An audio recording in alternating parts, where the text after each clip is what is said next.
Le plan Urgence Santé, c'est d'abord faire en sorte que les étudiants dans notre région soient formés au meilleur niveau. J'ai fait en sorte, avec un gros investissement sur la fac de Tours, que nos étudiants médecins puissent être progressivement de plus en plus nombreux, et nous avons investi dans de nouveaux amphis à Tours, mais c'est faire en sorte aussi que ces étudiants puissent aller partout sur le territoire pendant leurs études. Comment faire? Eh bien, nous avons créé à Orléans des postes de chefs de clinique assistants. Ces chefs de clinique assistants au CHRO, ce sont des médecins formateurs dans l'hôpital qui vont accueillir des externes et des internes en beaucoup plus grand nombre. Un chiffre, depuis que nous avons mis ça en place, nous avons chaque année au CHRO d'Orléans, alors qu'il y en avait très peu par le passé, 80 externes ou internes qui vont travailler au CHRO d'Orléans, et donc Tours, Orléans, un meilleur équilibre dans le territoire.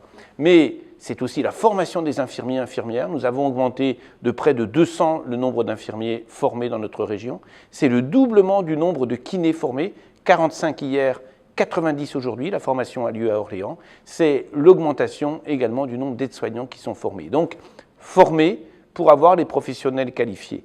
Faut-il qu'ils restent en région? S'ils sont formés et qu'ils partent, le bénéfice sera relatif. Donc, pour qu'ils restent en région, nous avons parallèlement engagé un plan qui est un plan de construction, de participation au financement de, dans un premier temps, 50 maisons de santé pluridisciplinaires. La région Centre est aujourd'hui la région de France où il y a le plus de maisons de santé pluridisciplinaires, 50. Elles sont réparties sur tout le territoire. On voit dans ces maisons de santé pluridisciplinaires des jeunes médecins qui viennent en stage, qui viennent s'installer parce que c'est une médecine collective, parce que c'est une médecine plurielle avec les médecins, les kinés, les infirmières, les orthophonistes, sages-femmes, etc.